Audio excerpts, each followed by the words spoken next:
Welcome back, guys. Today we're going to be covering a handstand session from start to finish. Now, this isn't my final form and it has taken me a long time to get here, but this is my journey. I love feeling things. I love warming up. I like preparing my joints. I like to go slow so that it mitigates all the chances from getting injured. So if you like to stick around, follow along how I prepare my joints, how I warm up, how I progress to certain strength elements. And if you have any questions, please comment down below and let's get right into it.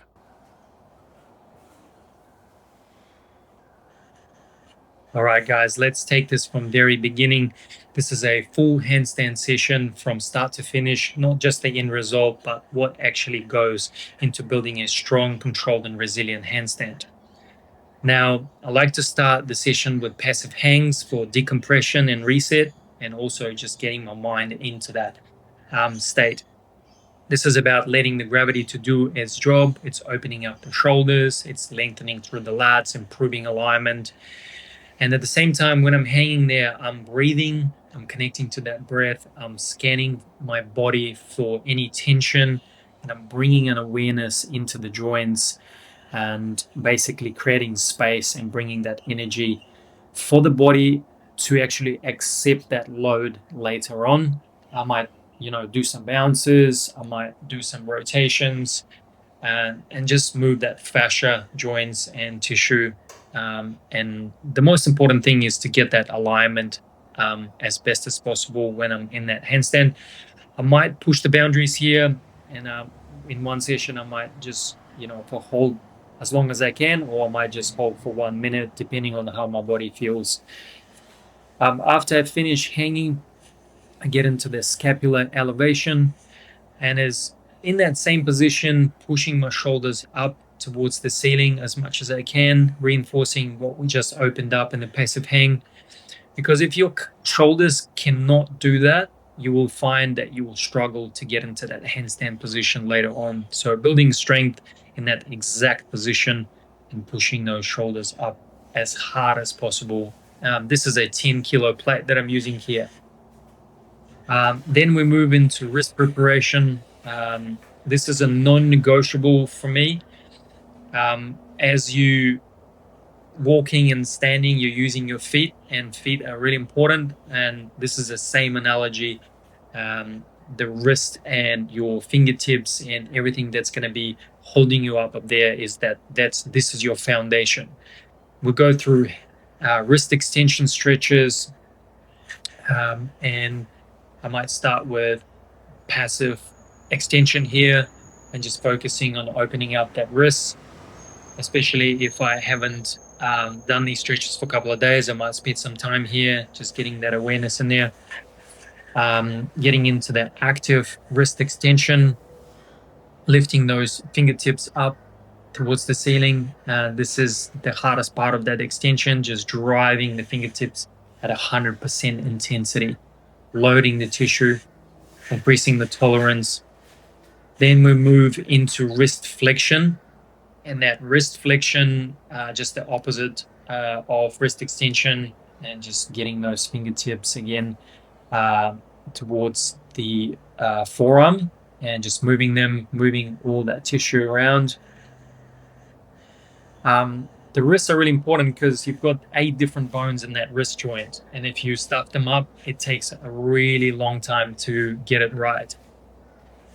We then move into fingertip push-ups, again getting those fingers ready for the load. And then from there, we'll do some knuckle rocks, moving the tissue in a different way now. This is ulnar and radial deviation, and just moving it from one position to the other. Again, just building that tolerance, building resilience, flexibility, activation, everything to get that wrist joint ready for what's to come. After we've done the wrist prep, we might move into certain activation for the spine, because again, for me personally, I like to use that analogy of peeling the onion and peeling the layers of the onion. And so each layer is the section of the handstand. So we think of a layer of the onion as like, this is the first layer is your wrists, then the second layer will be shoulder flexibility, the third layer will be spine mobility, and so forth. So use that analogy in your preparation. We're starting with cat cows, moving the spine from one position to the other, from flexion, extension, preparing that spine and the center of the body. In case if you do kick up, you're going to withstand that flexion and extension where you needed it the most. We move into seal rocks, opening the anterior chain and getting extension through the spine as well. Again, utilizing the wrists here again are getting the warm up as well. And you're moving that whole body again, bringing that energy into the body. And also, when you think of the spine is going to be used in the later exercises as well, and that I'm going to show you. I call this the 3 spinal movements. I usually do about 10 to 20 reps on each, depending on the day. If I feel that I need an extra time to warm that spine up, I'll definitely move towards the 20 rep range. And then the last one would be the up dog, down dog, where you're moving from flex position to extended, again, warming up those shoulders, opening up the shoulders. Once we've done that spinal preparation, we go specifically into the shoulder flexion, pails and rails, which is from functional range conditioning. And we are actively expanding that position. It's starting to rain now, so it's getting quite rainy in the background there, you see. So we're stretching and we're breathing in this position. We're trying to get as deep as possible through the shoulders. We're keeping the rib cage in and making sure that we're not stretching through the spine. We're teaching that nervous system to just stay relaxed and safe in this position. So I'll focus on breathing 5 seconds in, 5 seconds out. And then just allowing that deep breathing to do its thing. Again, after we've done the passive stretch, you will see me pushing into the blocks.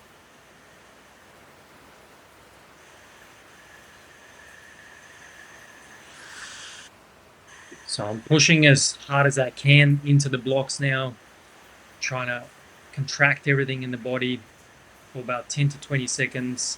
And after I finish the contraction, isometrically pushing down, I then relax a little bit further into that position.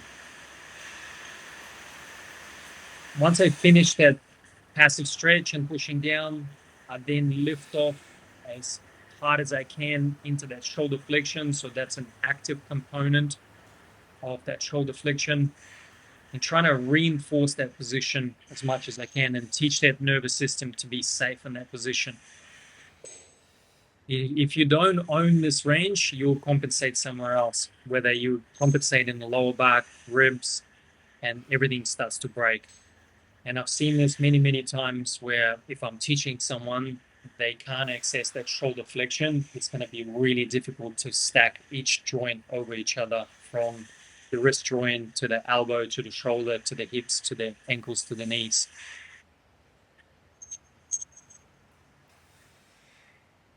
Firstly, I use the weights a little bit in the hands, and then I drop the weight and then I reinforce it a little bit more with the body weight. After that, I move into the weighted thoracic extensions, spending a couple of minutes here. You might see, again, sometimes I use the head in that extended position. Sometimes I bring it in, depending on how stiff I feel. Some people might find it hard bringing that head down, so you can keep it up as well. Just play around with that position. Because again, if your thoracic spine plays a massive role in the overhead position, if it's really tight and you can't access it, and if it's stiff, your shoulders will take the hit also. That relationship between opening that rib cage opening the spine a little bit more. So we're creating tension where it's supposed to come from. So you'll see me lying down on that pad right in that thoracic section. And my shoulders are super tight from very silly style of training early on in my childhood growing up. I didn't know what I was doing. I was training improperly. And since then, I'm paying the price for it. And also, I'm genetically tight compared to, some individuals that I come across. Some people are genetically gifted in terms of mobility and flexibility, where I am just a lot more tighter and I need to prepare my body and open it up, use that breathing as much as possible to get into that position. And you can see that I can go a little bit deeper since the beginning of the stretch. Again, focusing on that breathing in through the nose, out through the nose. And then we move on to core activation. So this is the fundamental position of gymnastics, dish position, and sometimes it's called hollow hold or hollow body hold. In Russia, we call it dish position.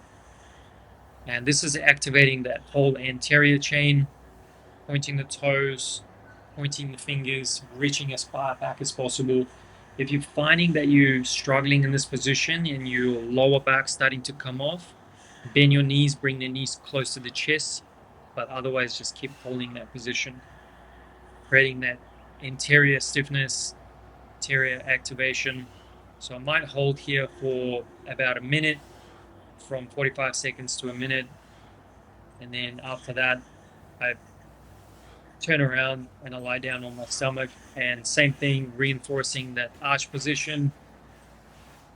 And that's the opposite to the dish, and activating that posterior chain, all the back muscles, shoulders, and creating tension for the handstand. You need tension in the handstand in the early stages because you haven't prepared your joints to, stand in that handstand position relaxed. Because if you see me doing handstands, I can kick up and I can relax and hold it with no problem. But for now, we're creating that tension, control, awareness, so everything looks nice and strict with the joints stacked over each other. So building awareness through the entire system.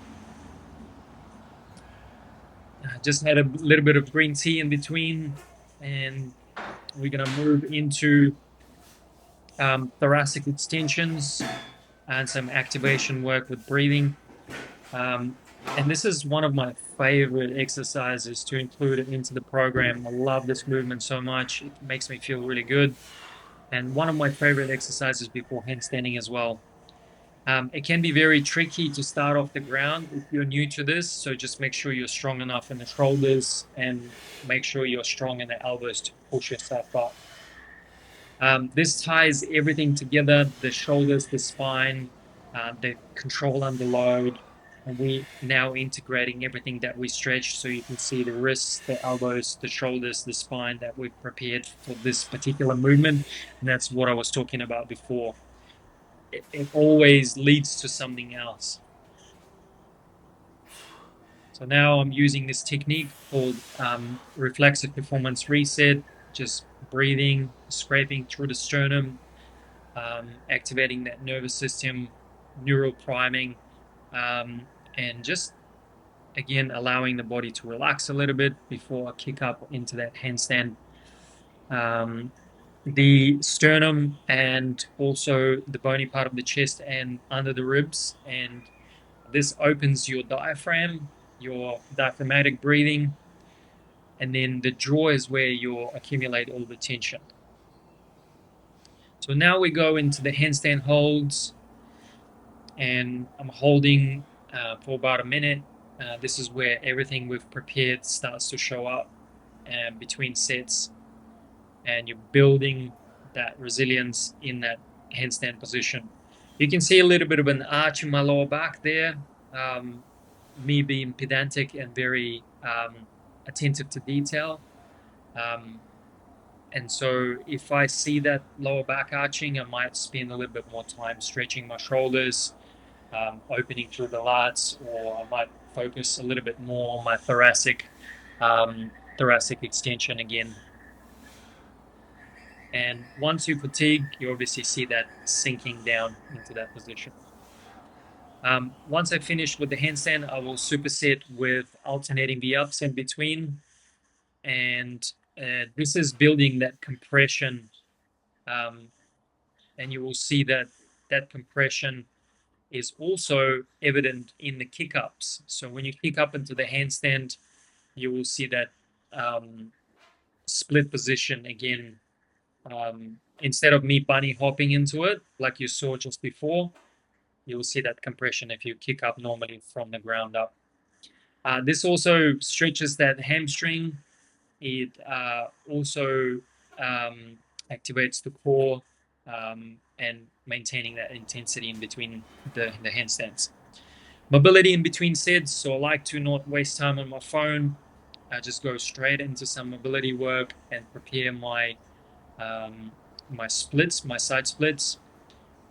Before this, I might do a frog stretch, and then I move into this position. But this is called half frog, half splits. First, I spend some time on one side, and then I'll move gradually into the other side. Again, focusing on breathing, focusing on relaxing, and holding each side for about 1 to 2 minutes. And then sometimes I hold for a little bit longer if I have the luxury of time.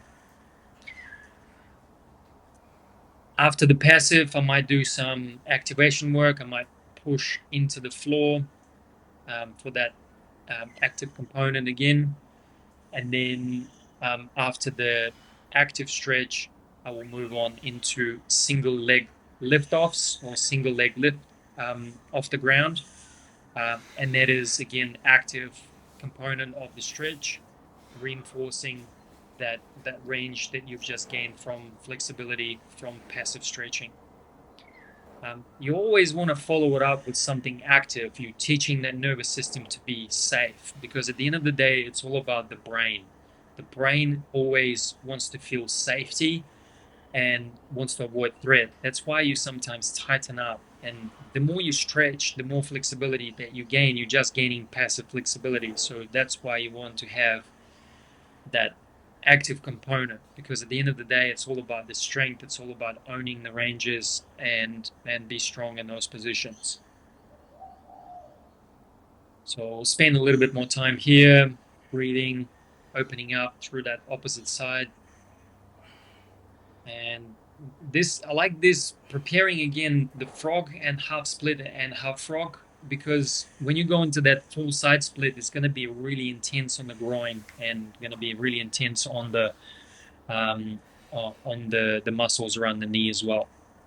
So this is the active component of that hold. So you see me pushing as hard as possible towards the ceiling and trying to expand. After doing straight handstands for about 3 rounds, I move into the straddle press and then straddle holds. And we're holding for about 45 seconds here, trying to get into that split position that we just opened up. But this time we're focusing more on the straddle, because we're going to be moving on into one arm handstand progression as well. Changing the shapes, just feeling everything, feeling strong in different positions, different shapes. This always trains that proprioception through the fingers, feeling and sensing differently. And we are alternating between alternating the ups and then alternating the up top of the position hold. So expanding and actively expanding towards the chest, focusing on compression. Really like this position as well, just focusing on contracting the leg and stretching a little bit further, opening up, compressing, helps with straddle pressing and pike pressing.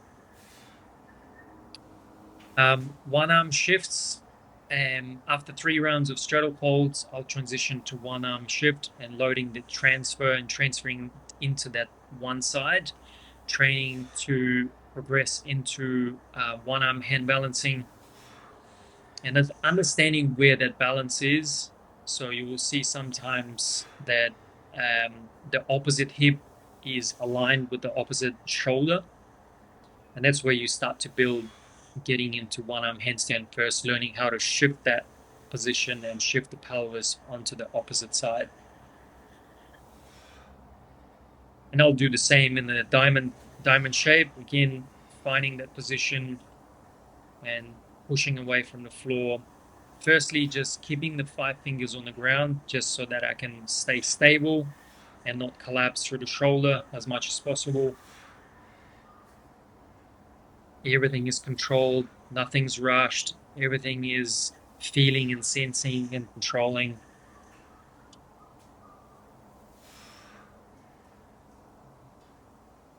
and not forcing each position. Finish really strong.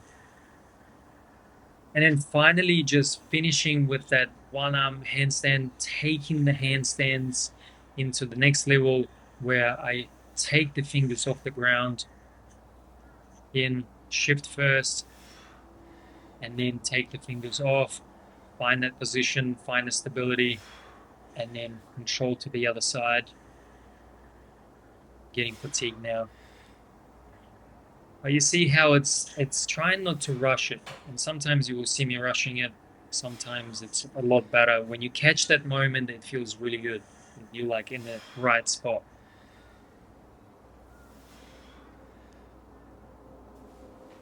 And then take the fingers off the ground and then get into that one arm handstand position. Hold it for a little bit longer. Progress into the opposite side. And hold. My left side sometimes feels a little bit better because this is my injured side. So for some reason, I now find it better to hold on my left side, but there's rotation happens there sometimes. And finishing off with some handstand push-ups and building that strength in the bent arm position and allowing the body to stay strong in the different positions, right? I don't want to just hold straight handstand. I want to be strong in every element in the handstand. I want to do handstand push-ups. I want to continue performing one-arm handstands. Just overall really strong in different shapes, different positions, different elements. This is my second set, so a little bit less reps, but I feel a little bit more connected in this one. Typically, I'll be a little bit more connected on the second round because I can actually sense the movement, but I'll reduce the reps and I'll increase a little bit more power into it uh, and connect a little bit better through the core. And then lastly, I'll finish off with some accessory work, focusing on single arm overhead pressing, reinforcing that strength in the exact patterns that we just trained, building the tolerance and strength in the shoulders a little bit further, and then just complete everything. Because the handstand itself is very difficult on the nervous system. You will feel at the end of the session, you will feel very taxed. And so I always throw the strength work at the end where I don't need to think too much about the actual movement. So this is it pretty much. This is the full session from start to finish. Thank you so much for watching until the end. If you have any questions, please comment down below. Move well, recover well, and perform consistently to get better in handstands. Reach out if you need any help and follow me at Power Surge Method on Instagram as well. Thank you guys. See you soon.